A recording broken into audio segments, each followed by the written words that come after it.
Hey, hi everyone. Um, Good afternoon, everyone. Hi, good afternoon. Thank you so much. That gives me a double of that energy. What I can see the sound in the room. Uh, I'm next 40 minutes. I'm planning to present you a few research that I have done recently based on my experiences because mostly I speak to customer day-to-day basis and try to see if I can bring those learnings here. I know you all work at a very depth, probably getting those contexts might open new areas for you, for your research as well. And the topic looks very glamorous, isn't it? PostgreSQL and large language model, but it is not. Uh, I actually brought this topic just to surface few of the problems which customer were facing when they try to develop the GenAI application and they use the PostgreSQL. What are the few points where you should think about it more? I mean, what better we can do there? What are the specific patterns and anti-patterns which you should consider when you are designing and considering the PostgreSQL for GenAI application? Because initially, it looks very simple and light to configure the PostgreSQL for GenAI, but as the GenAI application scales up, PostgreSQL sometime, we feel that it is dragging the application, and you need to use the right design pattern. You need to know the right levers with which you can actually automate, of course, and make the optimized application. So my a little effort to bring these things into our session. Don't worry, I don't have 200 plus slides, just 40-minute slides with hardly 10-15 slides. I love to talking more over and above the slides I have. I used to have. Slide is just gives the the control of direction that we discussed during the session. So feel free to stop me if you have a question. I'll take a question later on also. And thank you very much for attending the session. Thanks for your time and effort. Thanks for your attention. Uh, those who don't know me, I'm Shailesh Mishra. I'm Senior Solution Architect in AWS. Right now, my job is to make financial customer journey on AWS as smooth as possible. But PostgreSQL has been my little baby since last 10 years, and it's good to see so versatile and diverse community. So it always attracts me to do something new, and that's what I'm here in another meetup. So I'll talk you about few patterns and anti-patterns. These bullet points are just to show up on the slide. Uh, do you think that as a database architect, or do you think that as a database, I would say enthusiast, especially the PostgreSQL, where you see a lot of open source coming every day, and every day there are changes, you should be appraised about what are the anti-patterns in latest application development which is happening, especially under the umbrella of generative AI. And this brought me all these topics together. Let's see how it gets framed up. A little glitch in the design. So, do you understand, first of all, LLMs and generative AI application? Any thoughts about it? I'll give you a little brief about it, even if you don't know, because this could be a new topic for you. So large language model has been in the space from last 2 years, and this is one of the very burning field. Every day, new changes are coming. What the large language model is a foundation model which actually process your inputs and try to generate the response intelligently based on internet scale of the knowledge. When I say internet scale of the knowledge, there is no limit under which these foundation models are trained.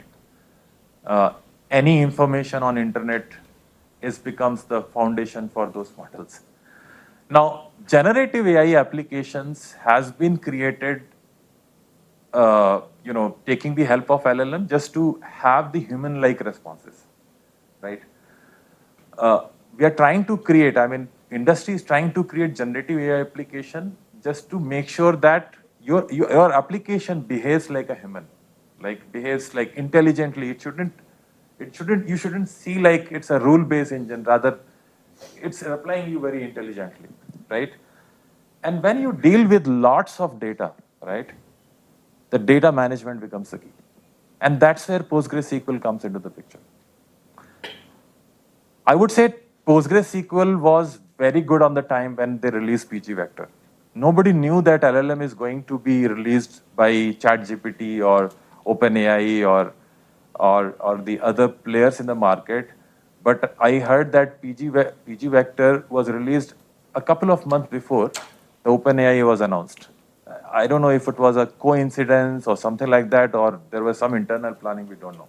They're just too smart. Yeah, they're too smart. And they outsmart everybody else. Yes. So organically, PostgreSQL become a normal choice for everyone. Why don't we test the PostgreSQL? And initially there was success, but later on, when we looked at that, GenAI application went on a scale, on a business scale. Like earlier, it might be running on a X traffic, but next year it started running on a 10X traffic. And that's where we saw the challenges that there should be some design pattern we should follow in PostgreSQL in order to make it successful and say, likewise, as a PostgreSQL is a favorite database for all other use cases, why not GenAI? Right? So that's what the key is.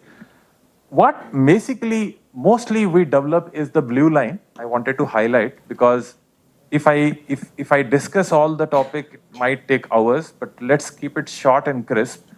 Mostly the application does at a core is similarity search. Right? Do you agree? How it is? See, the era or the time has gone when you do for exact matching or exact searching. Now we are in era of similar matching. Similar matching means you try to say, okay, not 100 features match exactly 100 features, but 99 features match out of the 100, or 90 features match out the 100, and you basically measure in form of the recall. Recall is the unit or the method that we use to say how much percentage of similarity is there. And if you look around these bullets point below and above the blue one, these are the design patterns we follow around the implementing the similarity search. So let's take a look at, if you are not aware, how do we implement the similarity search for PostgreSQL. So why we choose PostgreSQL and why people have started choosing the PostgreSQL? Because of few things. PG Vector was well on the time, of course, but hybrid workload, PostgreSQL is well known to handle structured, semi-structured, and unstructured data. Right? PostgreSQL have JSON data handling, binary JSON data handling. Sometimes people use PostgreSQL and exploit it so much that they call it as, no, it is not RDBMS, it's a NoSQL database. Because you can easily handle NoSQL use cases in PostgreSQL. I don't know up to what scale it can handle. I've not seen that in my experience. But if you look at some of the extensions and data types available like JSON-B, you can efficiently handle it, and it does it in the production environment. I have seen it.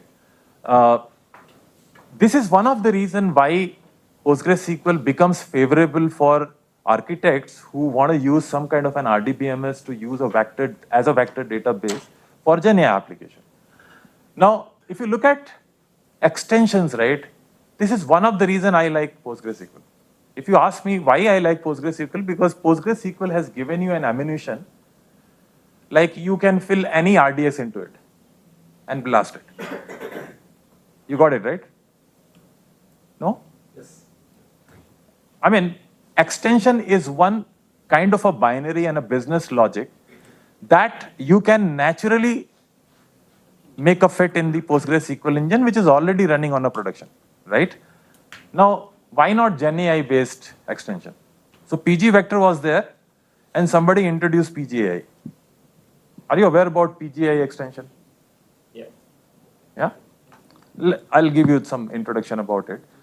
So RAG, right? RAG becomes the basic of, RAG means retrieval augmented generation, which is the basic fundamental application architecture of any LLM based, right, architecture.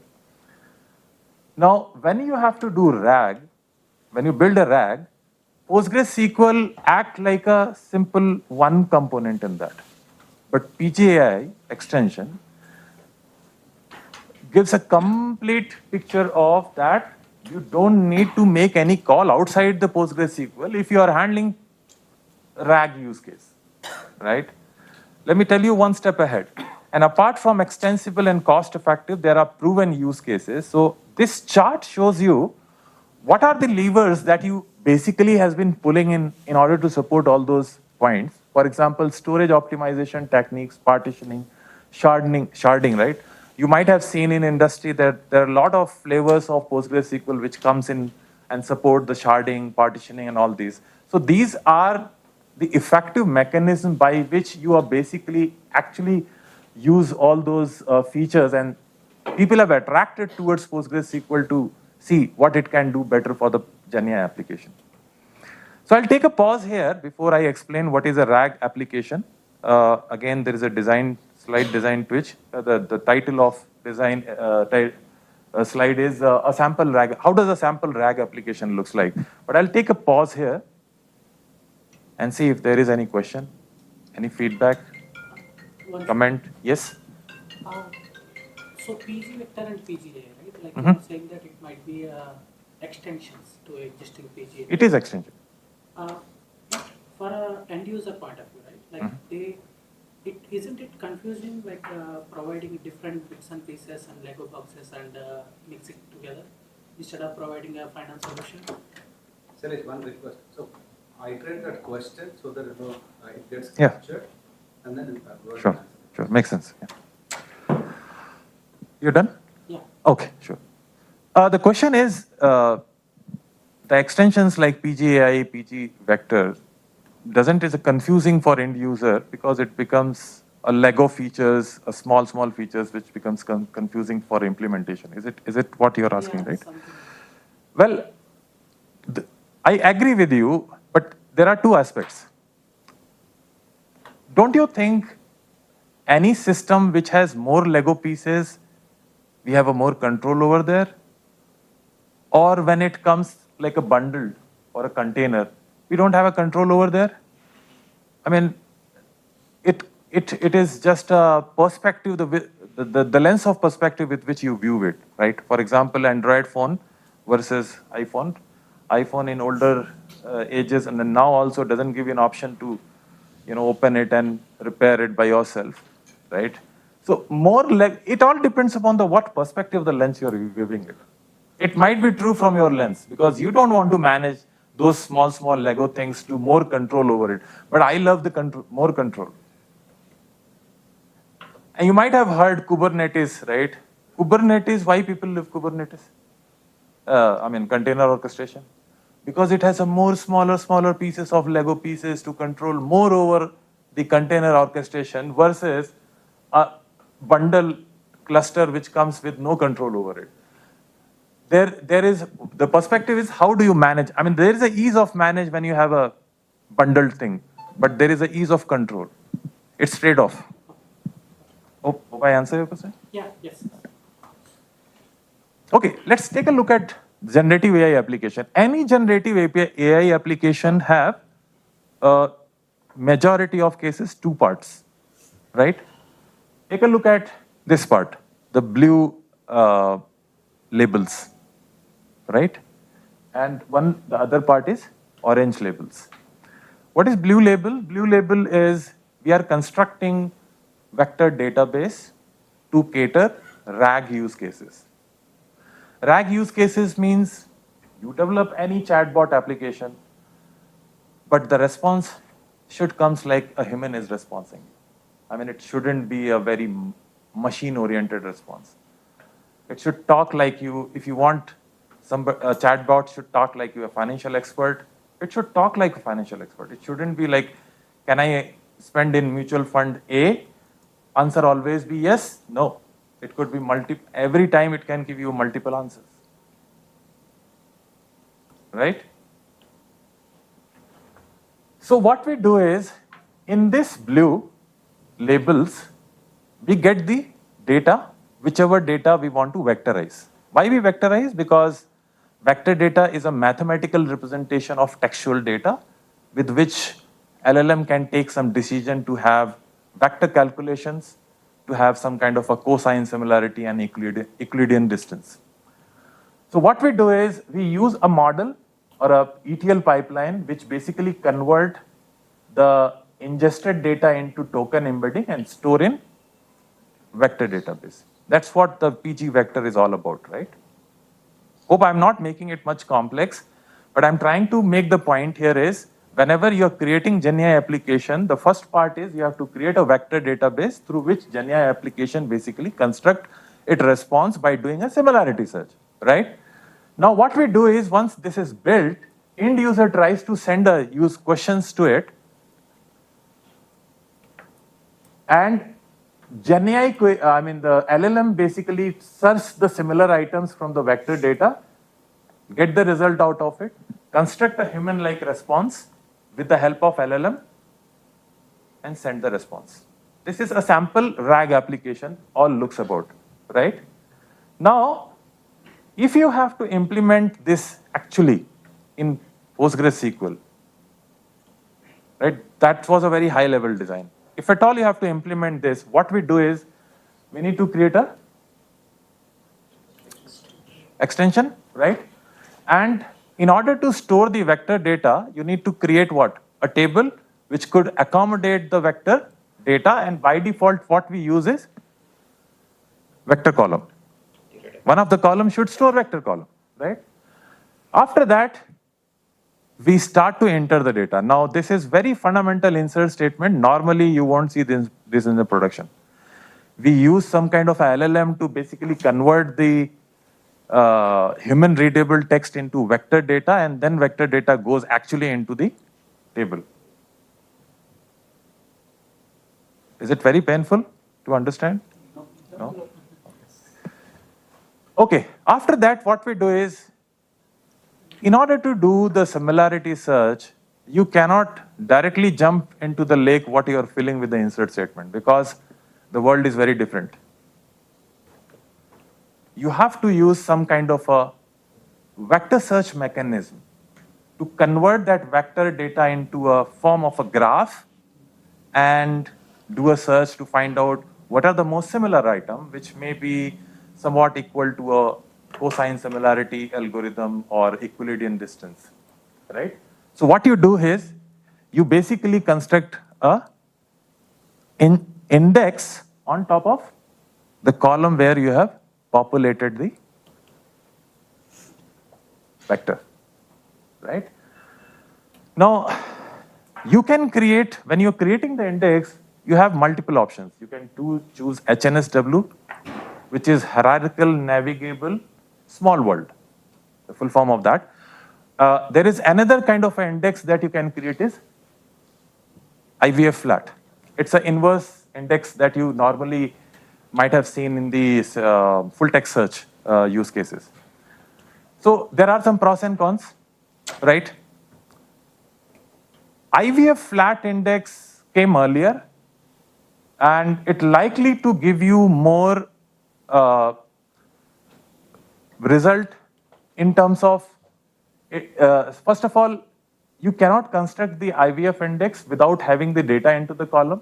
HNSW has been created to basically overcome these these limitations. So you can use IVF also, but you can use HNSW also, both. There are some pros and cons I have just listed down here. But the message which I wanted to give you here is not, you don't need to understand everything written in a slide, but take a look at this slide. Do you see any trade-off in the design, the table design, given in above and given in? below. Same thing. I'm trying to implement the similarity search, right? Do you see any trade-off, the table design of this and this? Which one is better? Okay, forget about the index statement. Let's leave it. Let's say if we have this and this, which is a better design? First one, it will take more tokens, it can accommodate more tokens. Second is better? First one is better because it has indexing. No, let's ignore the indexing. Now, You want to, is this? which one is a better design? Is it in terms of ER diagram or maintenance point of view?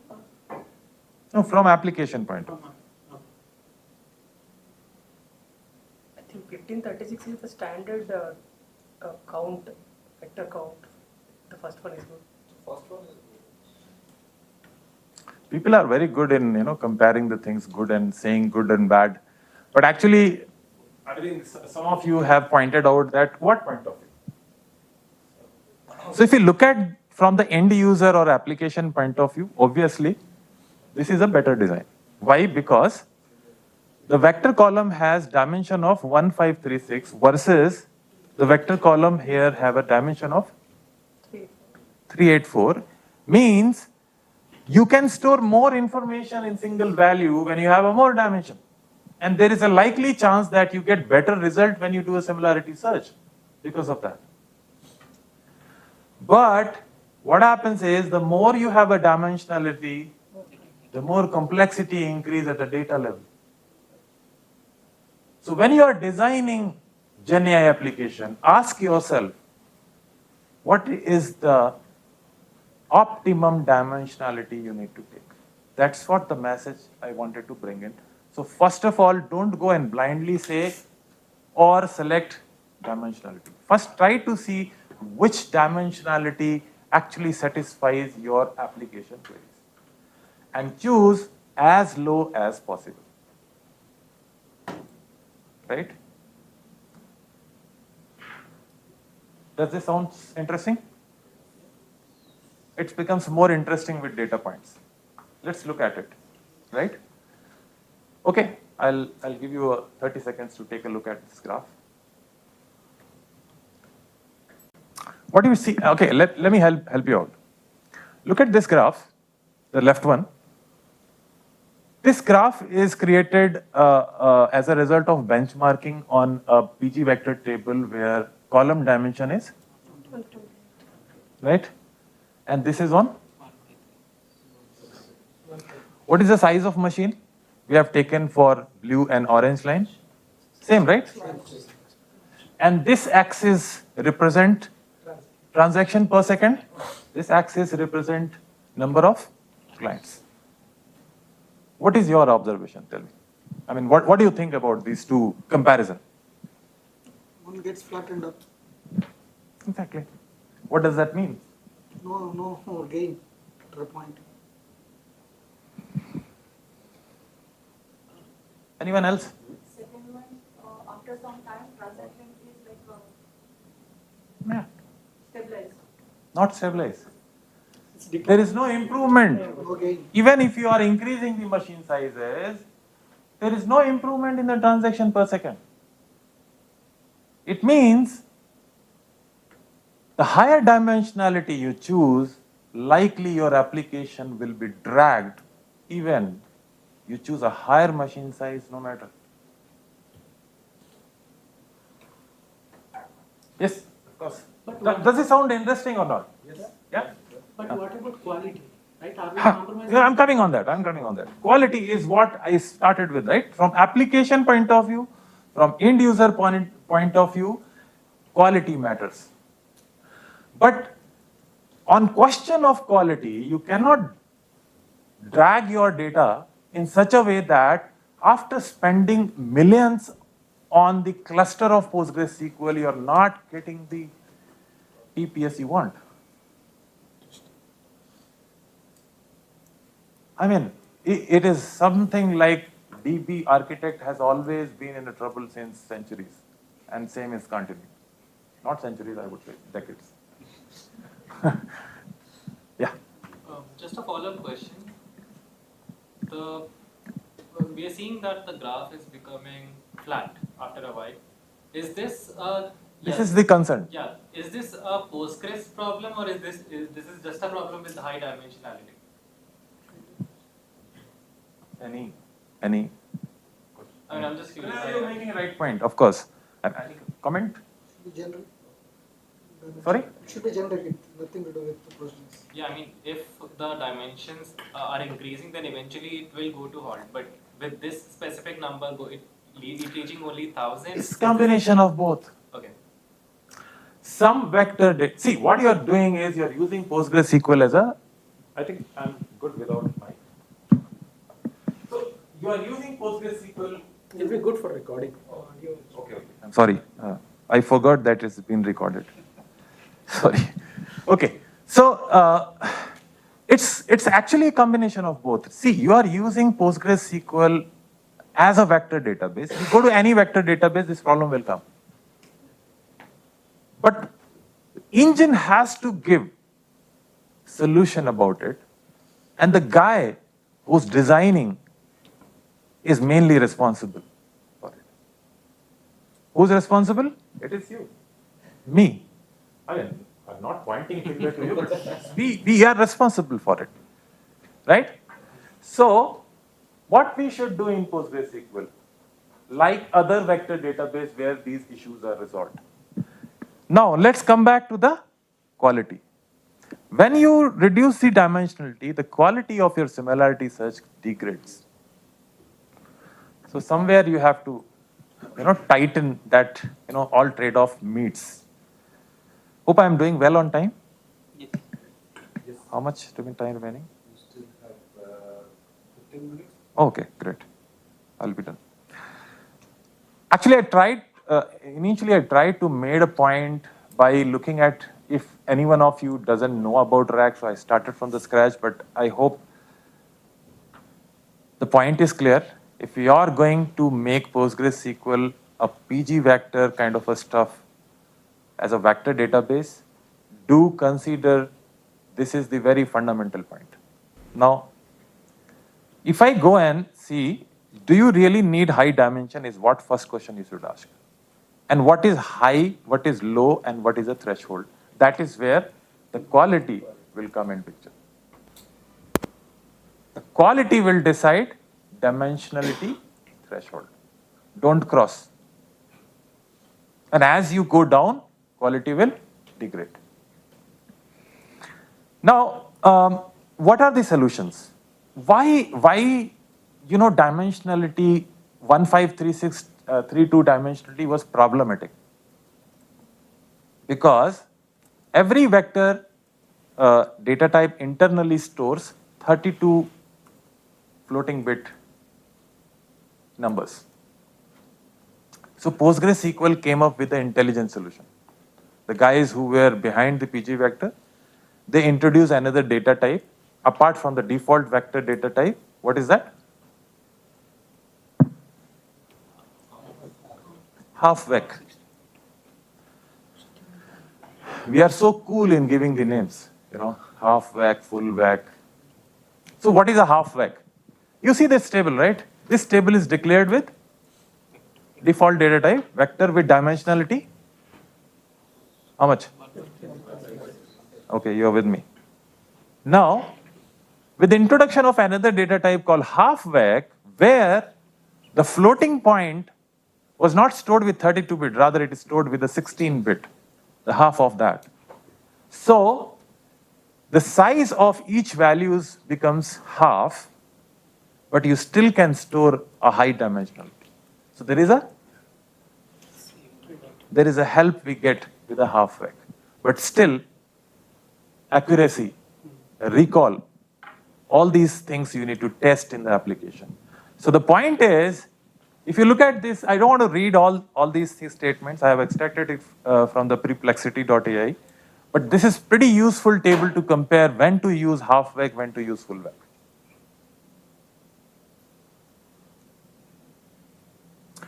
Only thing is, you just remember the support of dimensionality. If you declare PG vector as a vector default data type, your dimensionality can go up to, and here it can go up to 16,000. Still, I mean, there are not enough evidence that half vecs still give the trade-off in the accuracy. There is no enough evidence. I mean,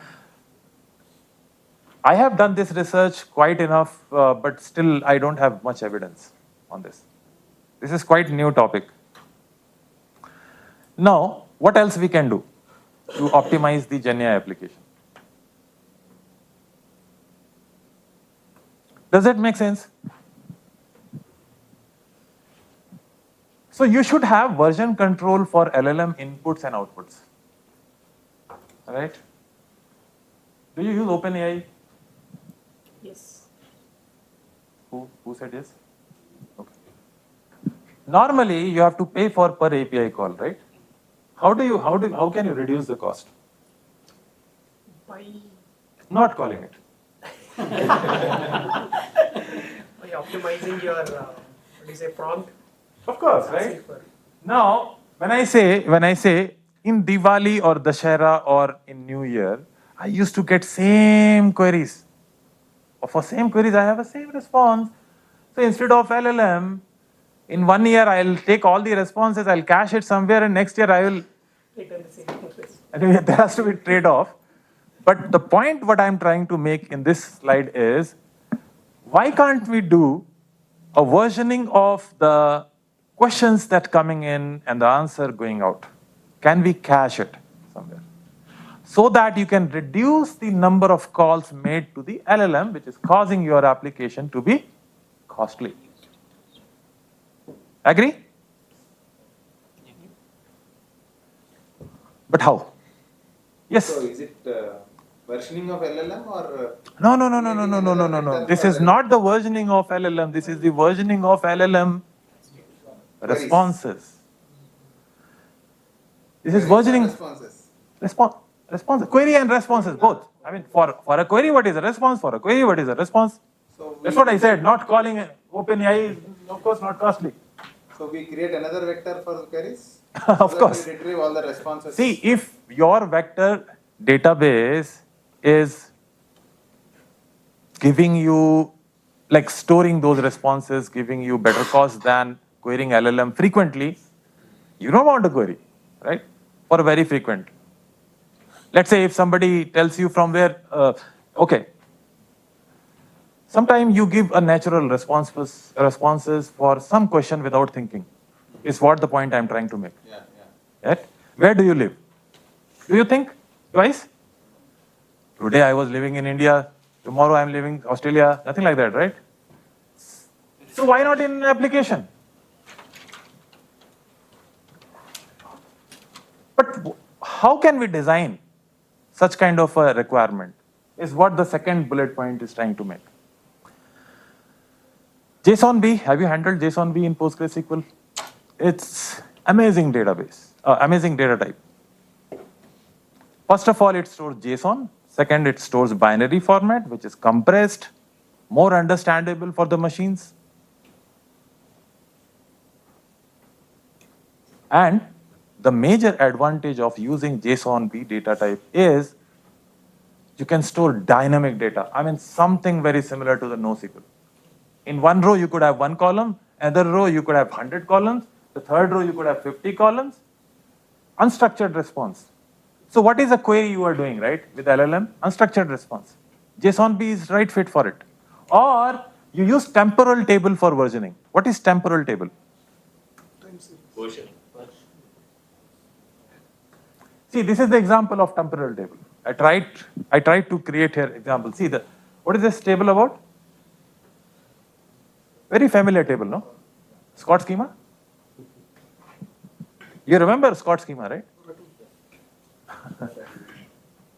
I mean, it's an employee record, but what we are trying to make here is we are trying to create a table to store the history of historical record as soon as the record is changed, insert, or deleted. Why? Because here we are trying to create a whole employee record itself. We're trying to create basically parent and child kind of a stuff, right? So this is one of the design that you can use to basically manage the prompt and responses. Now, what else?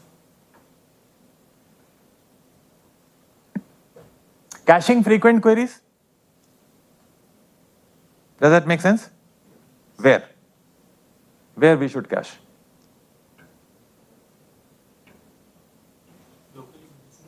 Memory. In temporal tables, in JSON, be in cache tables, or as you said, in memory like Redis, if it is very frequent. But don't use Redis, it unnecessarily introduce the cost for you. Or make the avoiding the redundant calls, or create the materialized view. Sometimes instead of calculating on the fly, it is better to create a tiffin boxes for you, right?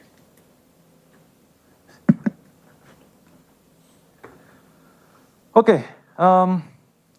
What else? What else we can optimize the GenAI application? Hybrid storage solution.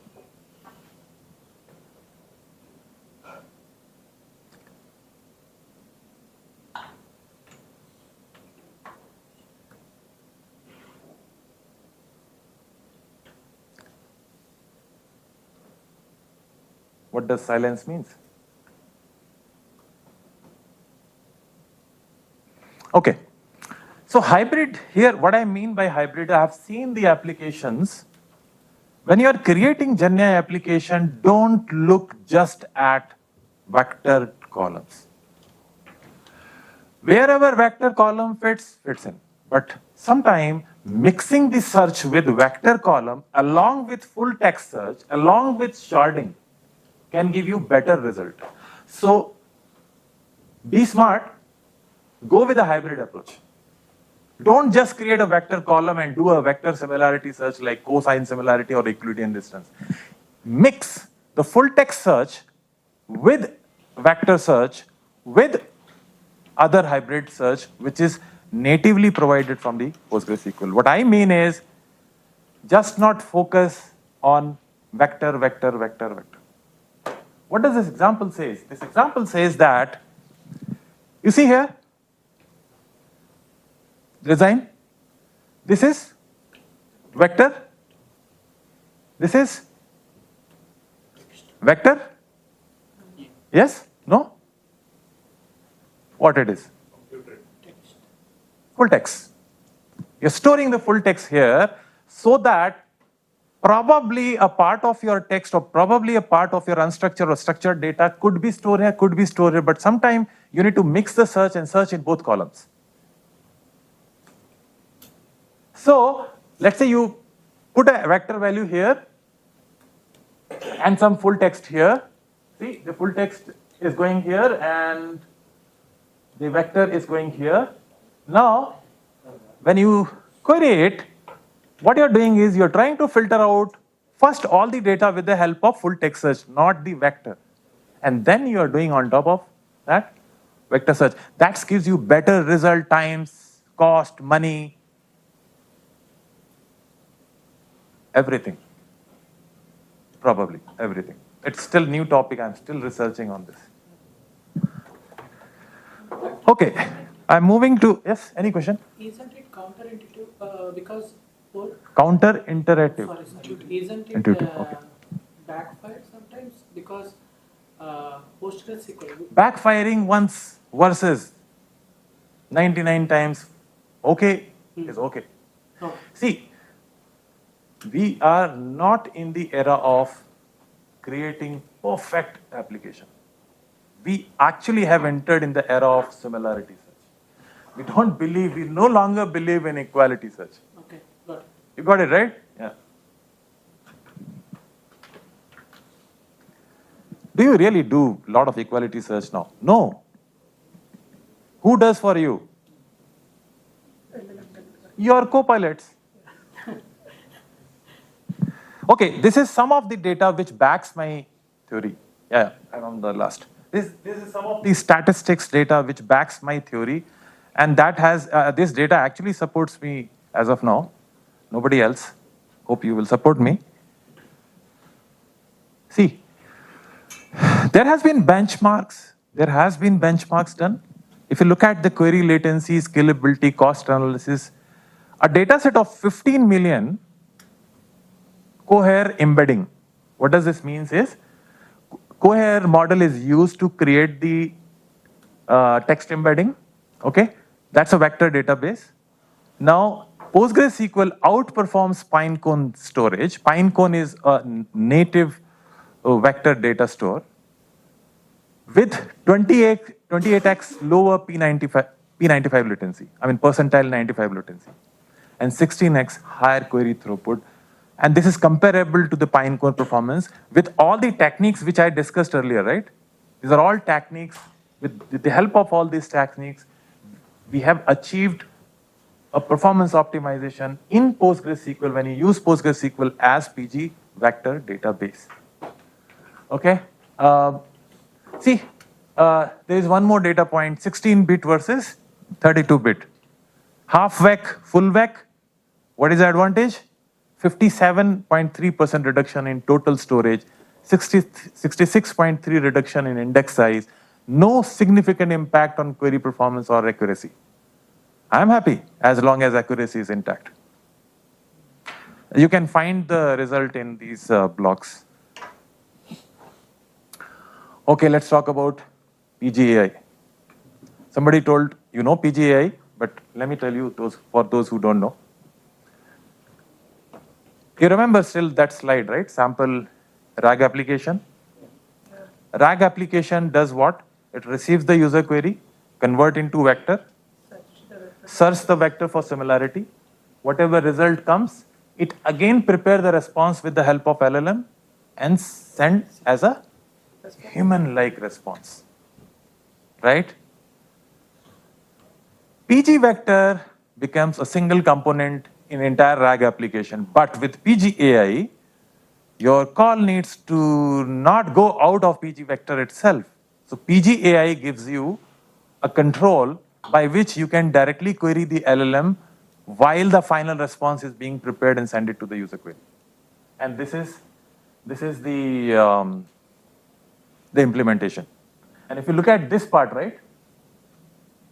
See, we are doing similarity search. After that, we have to prepare and consult LLM to prepare the final response, right? And this is the call. We're trying to make OLAMA, and we are sending we are calling the llama to basically augment the response while sending the final query. This is what the peculiarity of PGAI is. So this actually creates, improves a lot of things, and also improves the popularity of the PostgreSQL, so that you become the advocate for taking a decision. Why not PGSQL always can we make the vector database?